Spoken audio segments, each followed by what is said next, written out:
Export சினிமாலைக்கு எந்த இப்படிலாம் நான் பார்க்க பெற முடியும் பார்த்தீங்கன்னா, பிக் பாஸ் சீசன் 9 இப்போ லைவ் ஸ்ட்ரீமிங்கில் வந்து பார்த்தீங்கன்னா, விஜய் பார்வதிக்கும் நம்ம திவாகருக்கும் கன்ஃபெஷன் ரூமில் ஒரு ஷாக்கிங்கான ஒரு இன்ப அதிர்ச்சி காத்திருந்தது. என்னாச்சு அப்படின்னா, ஃபர்ஸ்ட் 2 பேரையும் வந்து கூப்பிடுறாங்க. ஸோ பயங்கரமான மழை போல வெளியே. ஸோ எல்லாமே இன்றைக்கி டாஸ்க் வந்து உள்ளே தான் நடக்க போகுது. இவங்க 2 பேரும் வந்து அந்த டாஸ்கில் வந்து ஒரு குவாலிட்டி செக்கில் வந்து இருக்கிறாங்க. ஸோ இவங்கள கூப்பிட்டு பிக் பாஸ் வந்து ஃபர்ஸ்ட் கேட்குறாரு, எப்படி வந்து நீங்கள் குவாலிட்டி செக் பண்ணீங்க அப்படின்னு கேட்கும்போது, பிக் பாஸ் வந்து ஒரு 5 பாயிண்ட் கொடுத்துருக்காரு. அந்த 5 பாயிண்ட்டை மட்டும் வச்சு இவங்க வந்து குவாலிட்டி செக் பண்ணியிருக்காங்க. பிக் பாஸ் வந்து ஏன் அதை பண்ணுறீங்க, அது மட்டும் தான் இருக்கா, நீங்கள் குவாலிட்டி செக்னா எவ்வளோ விஷயங்கள் இருக்குல்ல, அதை ஏன் நீங்கள் பார்க்கல அப்படிங்கிற மாதிரி ஒரு கண்டிக்கிறாரு. அதுக்காக இப்போ வந்து ஒரு குவாலிட்டி செக் அப்கிரேட் அப்படின்னு சொல்லி பிக் பாஸே வந்து பார்த்திங்கன்னா ஒரு ரூல் வந்து கொடுக்குறாங்க. என்ன அப்படின்னா, இப்போது குவாலிட்டி செக் பண்ணுறவங்க வந்து அந்த ஃபேக்ட்ரி ஜூஸ் தயாரிக்கிறாங்களா அந்த இடத்த டேரெக்டாக வந்து விசிட் பண்ணலாம்.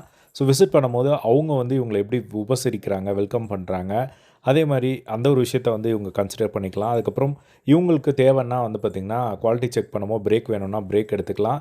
அதே மாதிரி இவங்களுக்கு வந்து ஒரு பேட்ச் வந்து புதுசாக வந்து கொடுத்துருக்காங்க. சட்டம் என் கையில் அப்படிங்கிற ஒரு பேட்ச் வந்து கொடுத்துருக்காங்க. அதுக்கப்புறமா ஒரு ஒரு டைம் ஒரு ஜூஸை தான் வந்து அவங்க குவாலிட்டி செக் பண்ண முடியும். மற்றவங்க யாராவது வராங்க அப்படின்னா, அவங்க வந்து க்யூவில் தான் வந்து வெயிட் பண்ணணும்.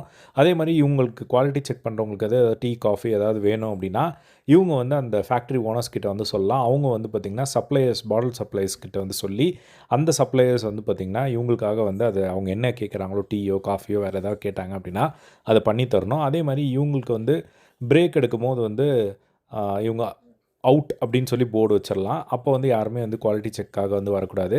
இவங்க இன்னுன்னு போர்டு வச்சா அந்த டைம் மட்டும் தான் வந்து மற்றவங்கலாம் வந்து குவாலிட்டி செக் வந்து வரணும். ஸோ இந்த மாதிரி பல சலுகைகள் வந்து இவங்களுக்கு வந்து கொடுக்கப்பட்டிருக்கு. QC அப்கிரேட் அப்படின்னு சொல்லிட்டு. ஸோ இதில் தான் வந்து பெரிய பஞ்சாயத்துக்கள் நடந்திருக்குன்னு நான் நினைக்கிறேன். ஸோ வெயிட் பண்ணி வந்து பார்க்கலாம் என்ன நடக்குது ஃபர்தர் அப்படின்னு சொல்லி. இதே மாதிரி எல்லா பிக் பாஸ் அப்டேட் தெரிஞ்சுக்க நம்மளோட சேனலை சப்ஸ்கிரைப் பண்ணி சப்போர்ட் பண்ணுங்கள். தேங்க்ஸ் ஃபார் வாட்சிங். பை.